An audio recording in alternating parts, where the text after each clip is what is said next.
Hi, One Goal community. It's Elaine Boyd, Pelotonia's Event and Volunteer Operations Coordinator. Since 2008, Pelotonia has raised over $236 million for innovative cancer research. And thanks to our partners, 100% of those funds have gone directly to research at the James at Ohio State. Together, we will see an end to cancer. To get involved in our One Goal, visit pelotonia.org. That's pelotonia.org, or click on the link in the episode notes. This podcast is powered by Pelotonia. To learn more about our Goal 10 cancer, visit pelotonia.org or see the link in the show notes. I loved how proactive the mission is at Pelotonia. It's kind of taking the fight to cancer. It's not what you can do. You need to focus on what you can do. And so what we all can do, those of us who have the health today, is to, get on our bike and pedal.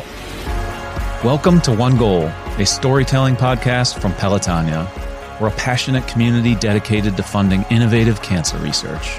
I'm your host and president of Pelotonia, Joe Apgar.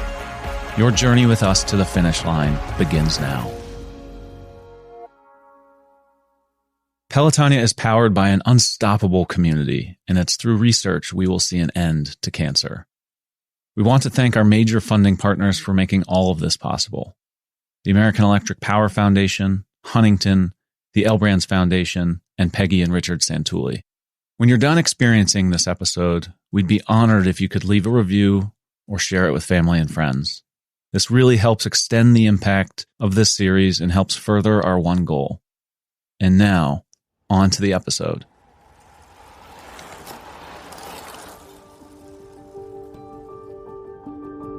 We are super excited to have two really special guests today on the One Goal podcast, Brent Palmer and Bill Whistler, who each have their own stories of a cancer journey in different ways, and their stories collide really in the 2021 ride. So super excited to have you both on, and welcome. Thanks. Appreciate you having us. Let's start off with quick introductions. Bill, let's give us who you are, where you're from, where you grew up, that whole sort of quick story. My name's Bill Whistler. I think 62 years old today. I think that's what the number is. Last you checked. Yeah, sometimes I feel like I'm 12. Sometimes I feel like I'm 112. Born and raised in Dayton. Went to University of Cincinnati. I co-op with this company by the name of Shook Construction, starting in April 1978, and I still work for the company. I'm now chairman of the board, and it's been kind of a cool deal. That's awesome. And Brent, what about you? Yes, sir. I was born and raised in Great Falls, Montana. My family's in the Air Force, and so I spent the first 13 years of my life there. And then my dad got stationed at Wright-Patterson Air Force, which is where we live today in the Dayton area. So yeah, it's been great. Awesome. So Bill, let's start with your cancer story, and your story is really that of, somebody who is along for the ride and a caregiver, and it's always such a unique and interesting perspective, and would just love to dive into that a little bit. So I married Kate in 1997, and Kate was a lot younger than I was. She was 13 years younger than me. So we always kidded that, she's going to be taking care of this old guy late in life and all this good stuff. And sometime in 2016, she just was feeling lousy. She was an athlete, played soccer at IU, was playing soccer, into her 40s, and very competitive. And athletes are in tune with their body, right? Yeah. Something's not quite right. They know it. So finally, we were going to church one evening. I think one of my kids was having confirmation or something. And we're actually walking from the parking lot into the church. My daughter's already in the church, getting ready to be confirmed. And I got two Kates in my life. My daughter, Katie, was working in the ER that night. So she says, I think I'm going to call Katie and see what the ER load is down at Miami Valley South. So she calls Katie and says, not there, anybody here? Come on down. So we just went in, gave me a kiss, and we hopped in the car and went down to Miami Valley South. And they came in and did a chest x-ray. And Katie said, well, that's why you're having trouble breathing. Half of your lung capacity is gone. You're filled up with fluid, something's not right. And then about that time, the ER doc walks in and puts his hand on Kate and he says, "Say, I'm sorry, honey, but there's a large mass on your ovary and it's likely it's malignant. We're going to move you downtown." It was surreal. It was like, just like that. I went to hit like the rewind button and back it up. And that's when the whirlwind, that we all experienced, right? That's when the whirlwind starts and the tornado starts spinning. And, from that point forward, our life was turned upside down. Did you guys get to drive to the other hospital, or did they take her by ambulance? They transported her. I followed her. Okay. And we landed at Miami Valley Hospital.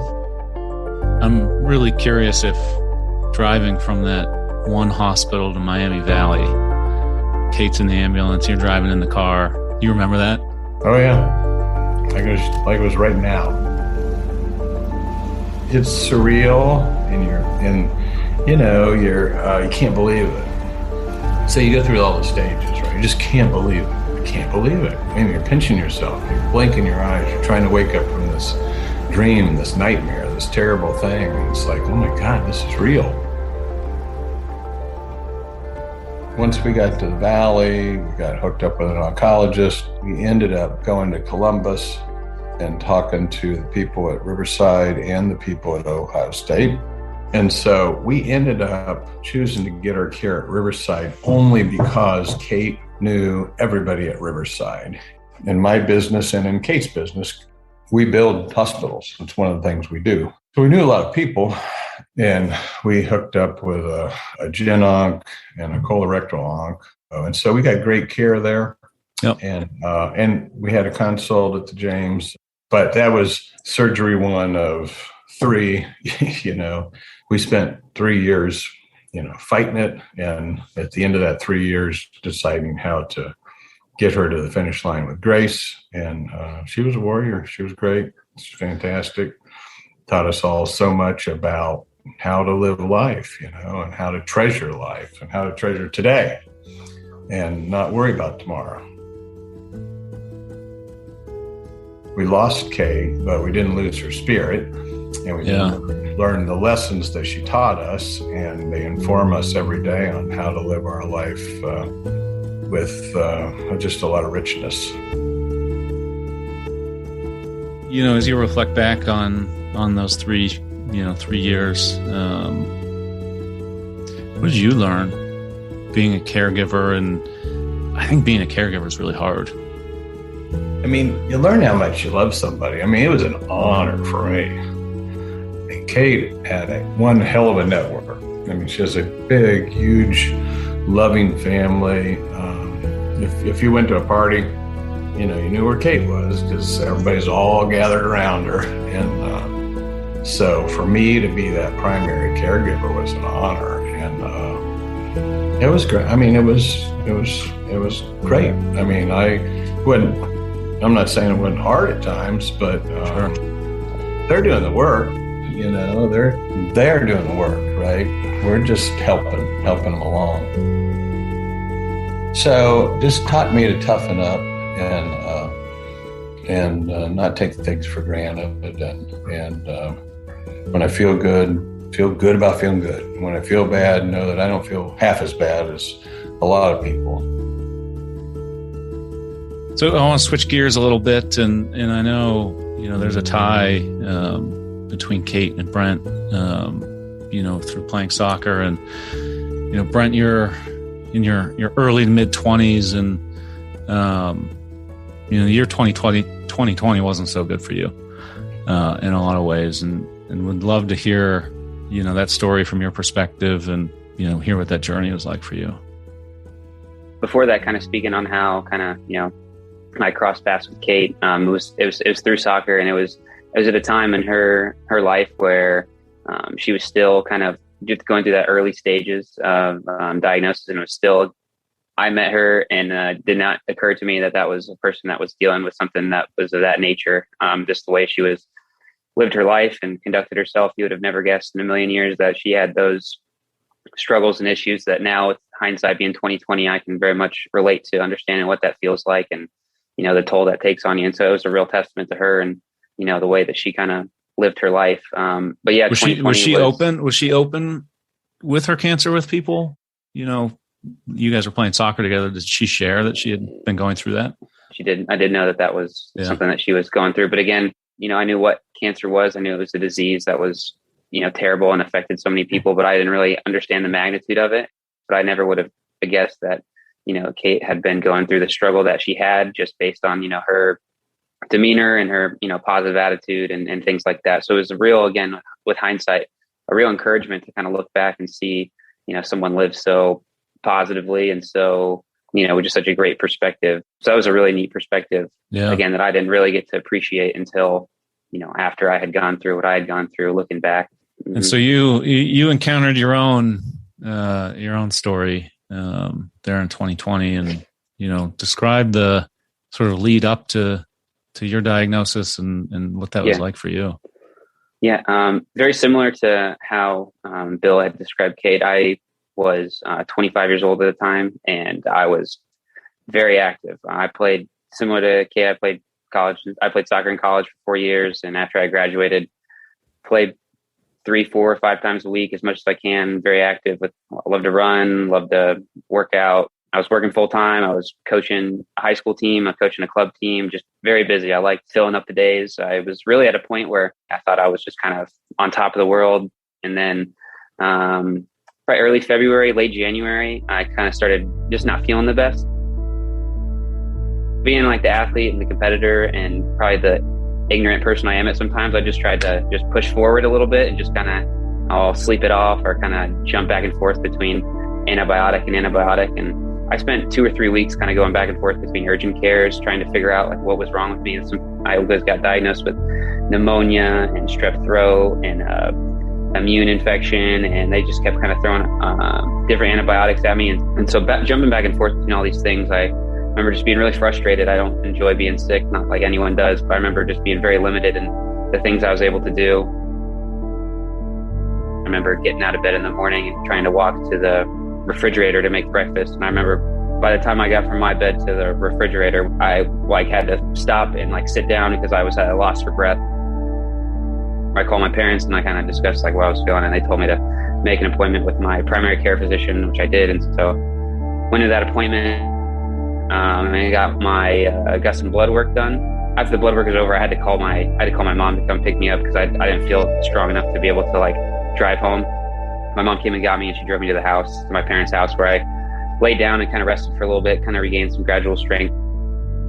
I woke up feeling slightly better, and I remember being awake for probably 10, 15 minutes. And I got a call from my primary care physician, and I answered it, and I was, "Hello, this is Dr. Riddle from Kettering Health Medical Center. We got your blood work back, and I need you to go check yourself into the emergency room as soon as possible."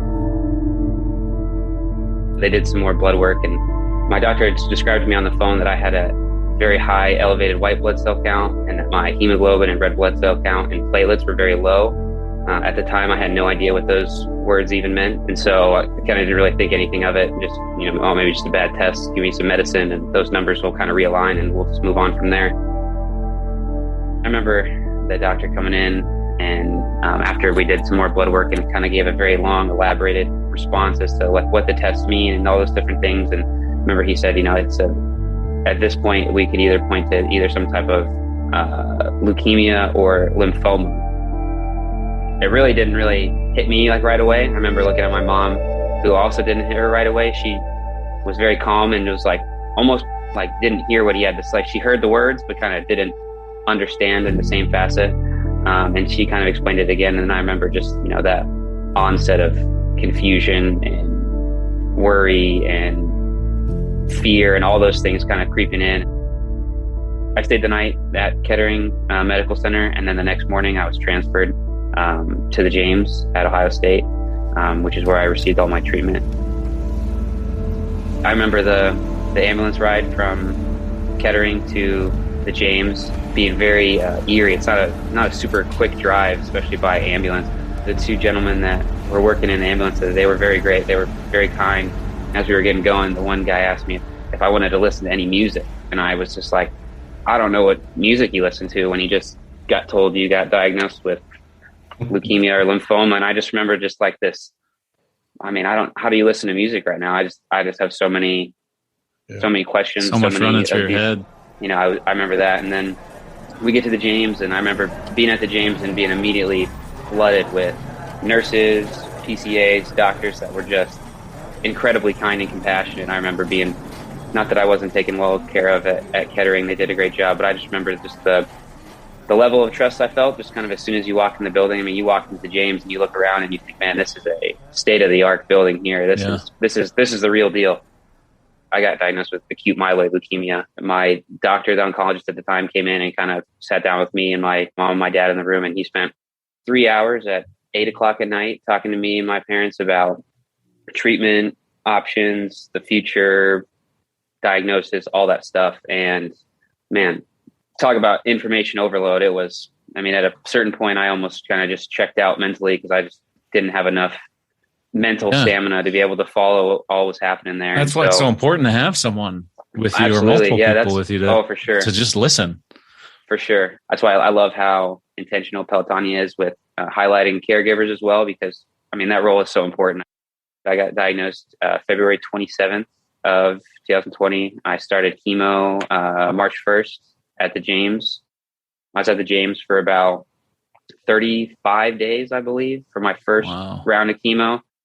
The first kind of 7 to 10 days in my particular room at the James, I had lots of people, lots of friends coming in. Obviously, it was a big kind of shock and awe factor, and I felt incredibly supported. And I remember there being a certain point once COVID started to creep in, and you know, regulations and visitor things started to roll forward at the James. Now it's just I get one person all day, and then that's it. I remember that being a huge like light switch, lights on, and then boom, it's off. It was a very tough mental hoop to jump through. You know, kudos to the James for recognizing the power of having, you know, that one visitor a day. Some hospitals around the country didn't let anyone have any visitors. Yeah. And I was fortunate enough to have my mom be there with me the entire time. She stayed the night with me every single night that I was at the James. I look back and I can't imagine what those moments would have looked like, you know, kind of going through those alone. So I was incredibly thankful and blessed that I was able to kind of go through that with my mom all at the same time.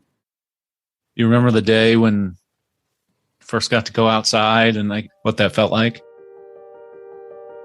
I remember it being kind of an eerie feeling because when I had first gotten to the James, the place was booming. I had a really nice room where I could look outside and I saw the football stadium. Just looking outside and just thinking it was cool to be around like a very bustling and kind of busy area. But by the time I was cleared to go outside, you know, those restrictions had rolled in. And I remember I walked outside with my little medical pole, and I'm all hooked up and whatnot. And I roll out there and there is nobody there. That is just like an eerie silence to the space. And I remember being thankful to feel the fresh air. I remember getting very emotional just walking outside. It's not something you don't really think about, the ability to go outside, you know, when, you know, everybody can just go outside, but when that ability is kind of taken away from you and then you're able to do it for the first time in 3 to 4 weeks, it was neat. How long did your treatment go beyond those first, 30 plus days? So after my first 30 plus days, I had 4 more cycles of chemotherapy that were 4 weeks spread apart and that were a week each time. So I went in April, May, June, and my last chemotherapy session was in July. And those were for a week at a time. I'd go there and I'd stay. I'm very blessed to be able to say my first 30 days at the James, I was able to get into remission. I was able to get into remission after the first cycle of chemotherapy, which is a very kind of rare occurrence for kind of the diagnosis that I had. So July of 2020 would have been my last cycle of chemotherapy, all of which I completed at the James. Did you ring the bell? Oh, I did ring the bell. And I was very fortunate. During my last cycle, I had walked and I had met a really cool guy who had lived right next door to me. And we got to chatting and talking for hours and hours. And it was a really cool experience. And I remember telling him, this is my last week. I'm very excited. He's like, you get to ring the bell. And, we had all these great conversations. And I told him, yes, I do get to ring the bell. And then I got to tell him, I was a little disappointed that I only get one visitor because, I'd love for my mom and dad to both be able to be here to see me ring the bell. He went on to say, well, I don't have anyone planning to come and see me that day. If you want, I can give you my visitor and you can just have, the other one of your parents come. And so both of my parents got to be there and it was man, what a moment. Funny enough, I was able to see him the next time I went for my checkup appointment, and big hug, started crying as soon as I saw him, because I mean, that was such a special moment. And as much as I worked to get there, I know my parents worked just as hard and in different ways to get there as well. So to be able to share that with them was such a neat experience. So let's shift gears a little bit, and I want to talk about Pelotonia, and I know Pelotonia is something special to both of you. And Bill, I think 2018 was your first year doing it. Kate was still going through her cancer journey at that time. And, what got you into Pelotonia? What was it that just, you said, I'm going to do it this year? A lot of things collided. For one, we were right in the midst of a battle. So it was really fresh. And then I have a good friend, Tracy Schweikert. She invited me to participate, and very cathartic. It's like, I tell people, there's so much of this cancer stuff that you are not in control of. And so you have this desire to be able to control something, right? And the something we healthy folk can control is our ability to do something and to raise funds that will create research that will find a cure, right? So for me, it was wonderful. And, by reaching out to friends and family, it enabled them to have an opportunity to do something. Yeah. Right? You feel so helpless, right? As a patient or a caregiver, family, and then so what? It's not what you can do. You need to focus on what you can do. And so what we all can do, those of us who have the health today, is to get on our bike and pedal. And everybody's been touched. Yep. I've never met anyone that didn't have a connection to cancer in some way. Right. And I always try to just expand the team, and Brent was part of that expansion. Once he got healthy, he couldn't wait to be a part of that, right? So he flipped the script. He went from patient to now he's like a big fundraiser guy. Uh-huh. Brent, when did you learn about Pelotonia? Did you know about Pelotonia before you had been diagnosed, or was it after your diagnosis that you learned about Pelotonia? I did not know anything about Pelotonia. Bill was the one who told me what the organization was and what you guys do. And I remember being hooked from the minute that Bill sold it. I loved it, how proactive the mission is at Pelotonia. It's kind of taking the fight to cancer. My first year riding was the virtual ride, would have been in 2020. And I was just out of chemo, maybe 6 weeks out of chemo. And so they did like a virtual challenge, and I did a 91 laps around a track, which ended up being 22.75 miles. I ran that. The reason I chose. Do you believe that? It's crazy, isn't it? Yeah, how in the world did you come up with that number? I could have helped you pick a lower number. The reason I chose 91 was because there's a Bible passage, Psalms 91, which is a huge driving force for me. And so that was my first experience with Pelotonia. This last year was my first experience riding it with Bill. And so, I've just been hooked ever since. So you both sign up for the Sunday 100 in 2021, which is a new route for us. It was a loop route from New Albany. So the Sunday 100. So I want to hear the story of each of your Sundays, from each of your perspectives. Bill, I know that was not the first time you were on a bike that weekend. Yeah, so I was in Milwaukee on Saturday. I qualified for USA Triathlon age group nationals, and it just happened to be in Milwaukee, and it happened to be on the Saturday morning. So I'll drive to Milwaukee on Friday. I'll go to a Brewers game, have a beer and a hot dog, get up Saturday morning, and did a Olympic distance triathlon. So got that done and got cleaned up and got in the car and drove back to Columbus. Got up at dark 30 and met this crazy knucklehead Brent in the dark. We ended up getting right where we were supposed to be right at the same time in the dark. I don't know how that happened, but I get there, and I had tried not to be like the mother hen, and coaching him through this training and all this good stuff, because I knew he has a lot going on. He plays soccer 5 times a week. He's coaching all these kids and all this stuff. So I remember we're there in the early morning hours. And I finally say, how'd your training go? How much did you do? And he said, well, I got a 55 mile bike ride in. I got one of those in. Like when I heard that answer, I go, this might be kind of a tough day, but by golly, we're going to get through it. So that was the setup for what turned out to be just a wonderful Sunday ride, really. So take us through the day and the start. And, I think anyone that's done 100 miles on a bike, you quickly realize it's like the bulk of your day is on a bike. Mm-hmm. And a lot happens, over 100 miles, lots of different conversations and signs and stops and all sorts of stuff. I remember looking around, being one of the younger kind of competitors and bikers that were there. And I remember looking around and very ignorantly and very competitively thinking, I might win this thing. I'm like the youngest person here. I think I got a shot at getting on the podium here. The secret of cycling is the young guy never wins. Exactly. Quickly learned that was not the case. And so the first 20, 25 miles, I got to ride with Bill, and Emily is her name. Great biker.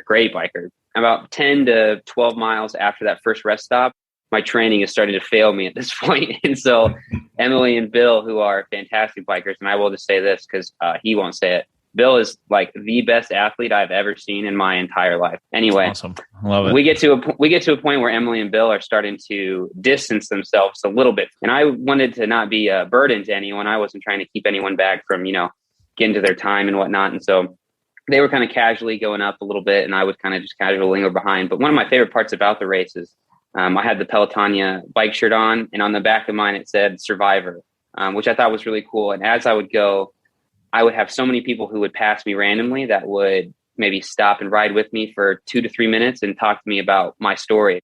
The community and the camaraderie like within that was so special, because it took me to a place where maybe I was biking for a few minutes by myself thinking like, man, my legs are killing me. And then I have a wonderful gentleman come up next to me and ask me about my story. I get to hear a little bit about his, and I get a 5-10 minute energy boost because of the strength I get to draw from that. So I remember that part being very special. By this time, Bill and Emily have far separated from me. It would have been somewhere before the second rest stop, I believe. We're biking, and I remember seeing a guy off to the side fixing a tire. And I remember being like, man, that would be so unfortunate. And the closer I get, it happens to be Bill. They stacked Bill's bike on the van and drove him to the next rest stop so he could get his stuff. Met up with Bill at the next rest stop. And then this is, again, a testament to Bill's athleticism and competitive drive. He probably missed I'd say maybe 6 to 7 miles of the race because he got on the van to take him to the rest stop. Sure. Bill's still a much faster biker than me. What he would do is he would bike in front of me, and he would get up several hundred yards, and then he would turn around and come back and meet me. And then we'd go up again, and he'd turn around. He did that all the way until he got even with his 100 miles. So there's two types of people. There's like people that would be totally over the moon and satisfied if their odometer read 98.6 miles. And there's people that would be more disappointed than anything else in their lives that it didn't say 100. I'll sort of set up some of the finish because, our entire team's there. We've got microphones and music playing, and a woman and people that are clearly like family and friends comes up and says, my son Brent is finishing soon. Can you call his name out? So then we knew you guys were coming, which was super exciting. And I think similar to your cancer experience, you had a whole support crew there waiting for you. So what were those last couple miles like? My legs were on zero. I had nothing left in the tank. The last 20 miles was just pure willpower and Bill just dragging me to the finish line. I rounded the corner and I see the big banner of Pelotonia, and I see the finish line, I see the people, and I see a loud, rambunctious family on the side that from a distance I can already know is my family, who are the greatest in the world. And I remember my name being announced, and I remember coming across the finish line, and I remember my first thought was just, man, I need to get off this bike like as soon as possible. I need to not be on I need to not be on a bike at all anymore. The announcer, the lady who was kind of, announcing people as they came in, I remember her saying something along the lines of, he's a cancer survivor, and like all of that emotion just started flooding back into me. And physically, emotionally, mentally, I just fell down. I remember just getting up and embracing my parents, then turning around and seeing Bill there. It's just, man, a moment that I will cherish for the rest of my life. Yeah. What was it like for you, Bill? It was incredible. We were getting there, and, he did have a tough last 19 and a half miles, but that last half a mile, hell, I couldn't catch him. He was on fire. He was coming in that finish line hot. He drops his bike, I drop my bike, and it's just like being so proud of somebody who's like one of my kids, and understanding what all he's gone through and to in such short order, right? I mean, I assume, I'm going to put you on the spot here, but I assume we're going to have you both back for 2022. Oh yeah, no doubt. I'll certainly be there. And kind of going off what you'd said a little bit, one of my goals when I had first gotten sick, I kind of, before my treatment started, kind of came to the decision that I was going to take more away from cancer than what cancer was going to take away from me. And in hindsight, kind of looking back, what did cancer take away from me? Several months of my life, what was I able to take away from cancer? A relationship with Bill, and be able to experience some of those moments that Pelotonia has been a great platform for. And so I'm super thankful for the organization of Pelotonia and Bill for introducing me to it. Well, I don't think you could say it any better than that. And I mean, we're super grateful to have both of you as part of the Pelotonia community, and I'm excited for people to hear this. Appreciate it. Thanks, Joe. Thank you for having us on, sir. Gabby. This has been One Goal, a storytelling podcast from Pelotonia. I'm your host, cancer survivor and president of Pelotonia, Joe Apgar. Interview and production scheduling by our marketing and communications team, Gabby Blauert, John Tolbert, and Alita Smith. One Goal is carefully crafted and produced at the studios of Westler Media. Mastering by Joey Gerwin at Orange Udio. Special thank you to all of our guests for being willing to share their inspiring journeys for this podcast. Also, please rate, review, and subscribe so you can get seasons 1 and 2 as well as future episodes. If you want to learn more about the Pelotonia community and how you can make an impact on cancer research, see the link in the show notes or visit pelotonia.org. That's pelotonia.org.